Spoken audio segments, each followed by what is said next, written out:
Howdy folks, and welcome back to the channel, welcome back to another episode, actually the first episode of this, I would say, historically alternate campaign. Well, not really alternate because in the end I'm confident I will win, but alternate because, yeah, I will do something different compared to what happened in real life with the Soviet Union.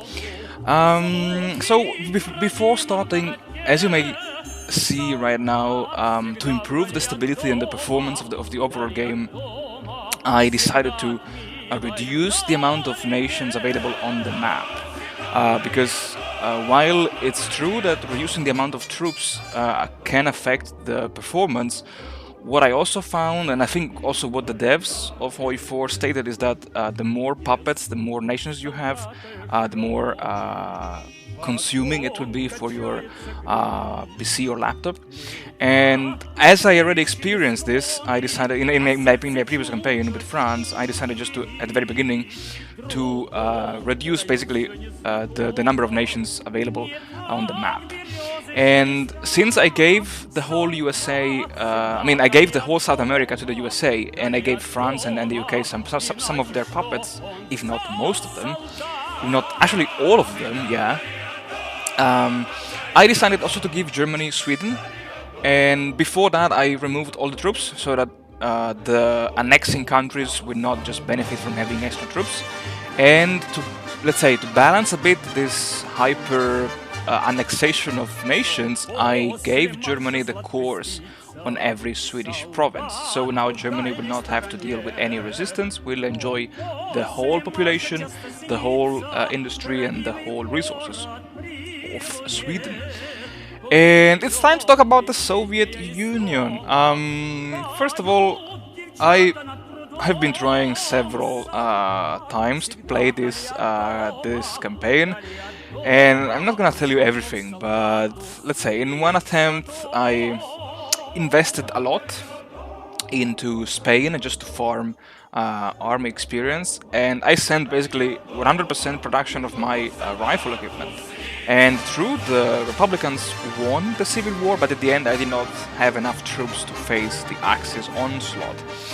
And another time, and of course I stopped there and I said, okay, bugger it, yeah, and let's start over again. And another time I was justifying on Latvia to gain control of the country when, upon declaring war, because Latvia somehow did not accept the invitation, Latvia joined in the Axis, and that occurred in September of 1940.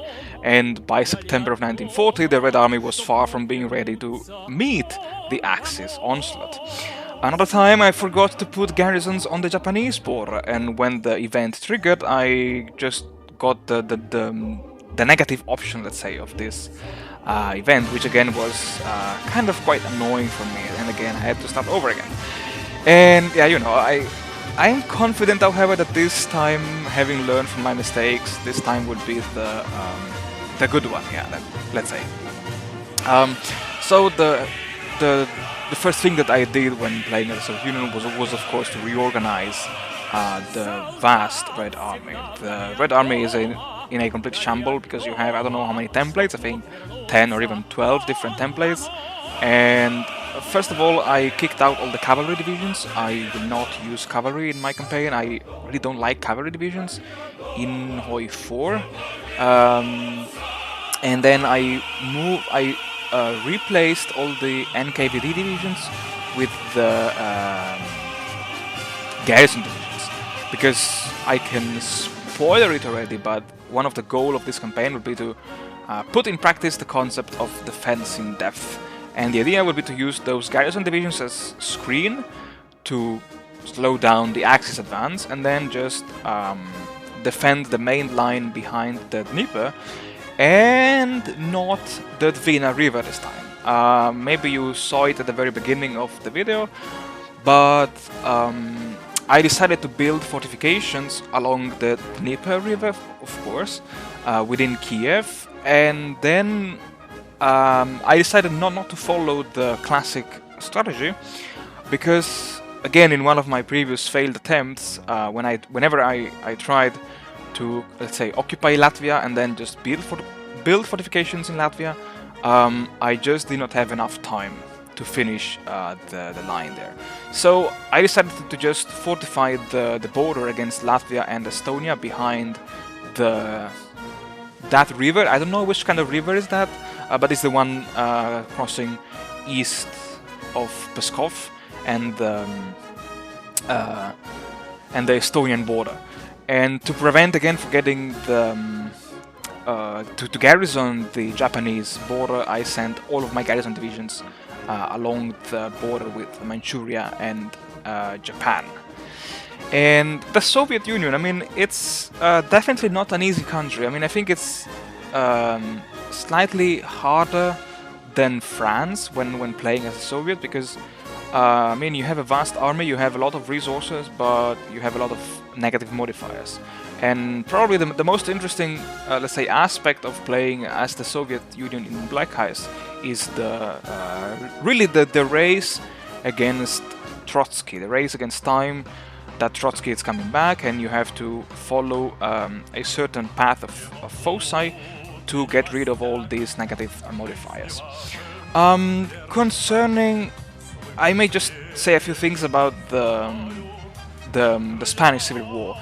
It's true that the game allowed me to send volunteers as well, but in all of my previous attempts, whenever I sent volunteers, because of the negative modifiers of the purging, of the purges of the Red Army, my troops just could not do anything. Seriously, they had a very low organization. They would lose every battle, and they would just be routed by the AI, by the nationalists, by the garrisons, by the militia, by the partisans. And I was like, dude, I cannot win a war in this condition. So by farming a bit of army experience, I modified slightly the infantry equipment, my rifles and hand grenades and stuff like that, by adding 1 point of source attack. Yeah, I don't know which modification is that, but yeah, I did this small investment. It made the rifles more expensive, but I thought, okay, let's try to lend-lease all these kind of improved rifles to the Republicans. And at the very beginning, I was really surprised to see that even one small change in I would say, in a prolonged battle between AI versus AI kind of made a huge difference, because I never saw the Republicans pushing away the nationalists so quick. I mean, relatively quickly, talking about Spanish Civil War times. And yeah, I was talking about the foci. The main foci that you want to get when you play as the Soviet Union is to rush down the assassinate Trotsky. And if you prioritize the purges, and then you go down all the foci to purge the military, the Red Army, the Red Fleet, the Red Air Force, your neighbors and stuff like that,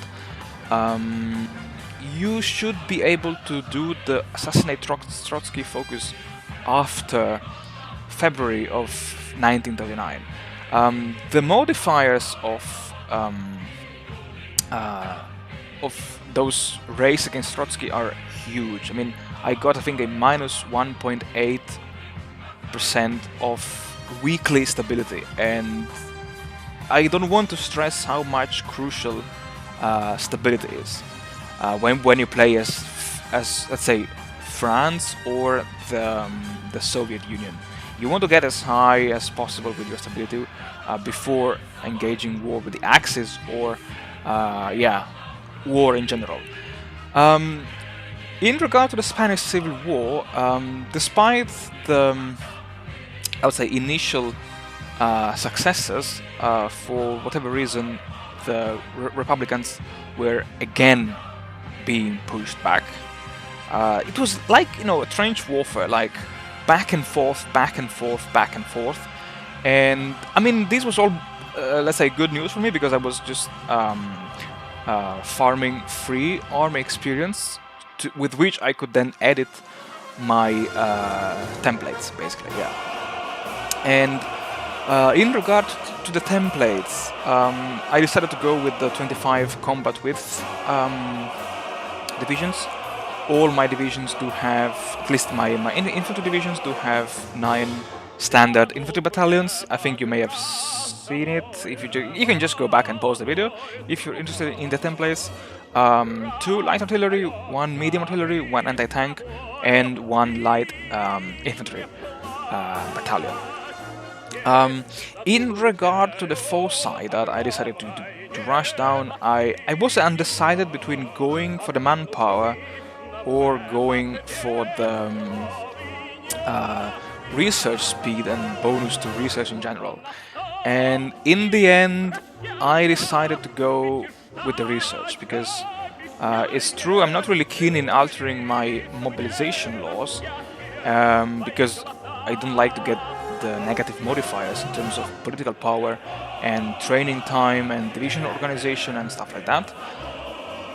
But I was confident that as the Soviet Union I would have had enough recruitable population by 1941, even though between 1937 and 1939 the let's say the amount of available conscripts really plummeted down to less than 200,000 conscripts, because I put in the training I think a total of 120 infantry divisions and I think 80 garrison divisions, leaving out other divisions like the motorized divisions. I think I even had 2 mountaineers divisions to have a complete army of 16 mountaineers divisions, and I think I had a total of 8 motorized and again 8 armor divisions.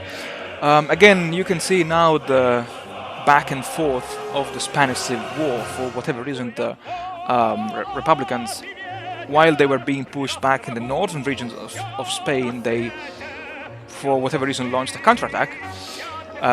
And again, they were being pushed back.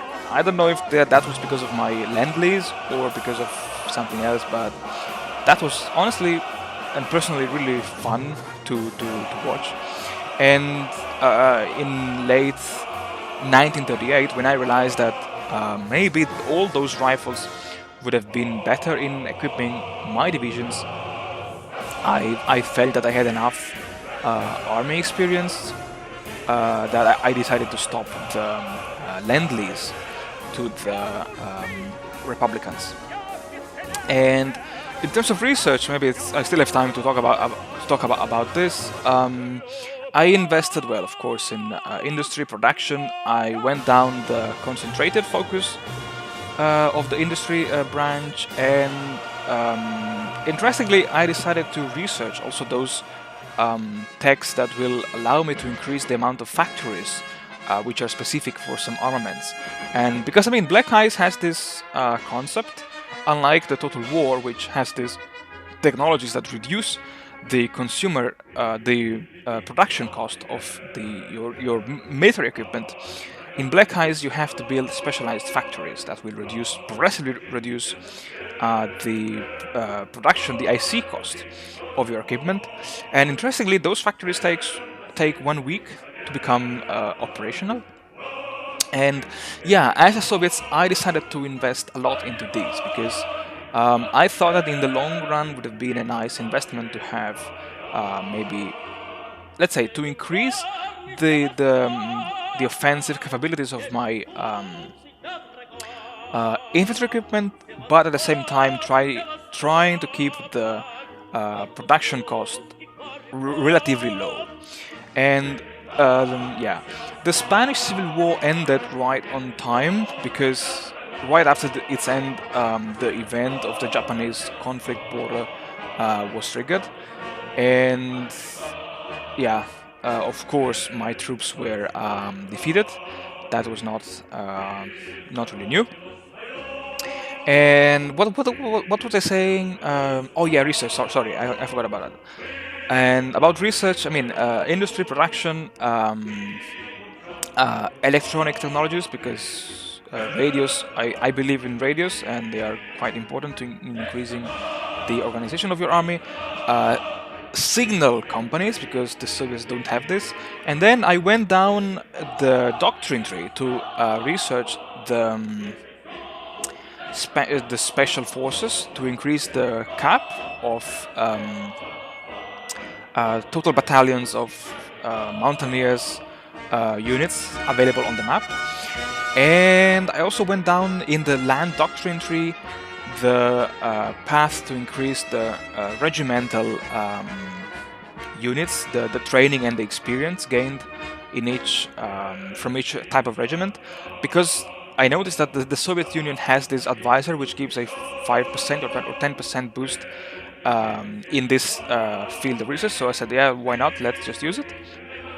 And as always, artillery, infantry, airplanes, not too much air doctrines, tanks, and yeah, land doctrines. I decided to go to the firepower, to the superior firepower doctrine, because I just love it, and the attritional containment defensive doctrine.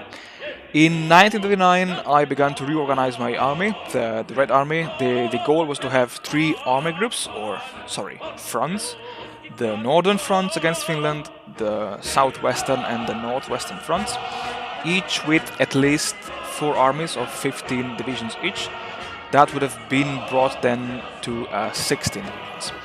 And yeah, I think that was, let's say, the very fast build-up of the Red Army in preparation of the upcoming conflict. And well, I hope you guys enjoy the video, and as always, leave a like and a comment if you want, and stay tuned for the next episode.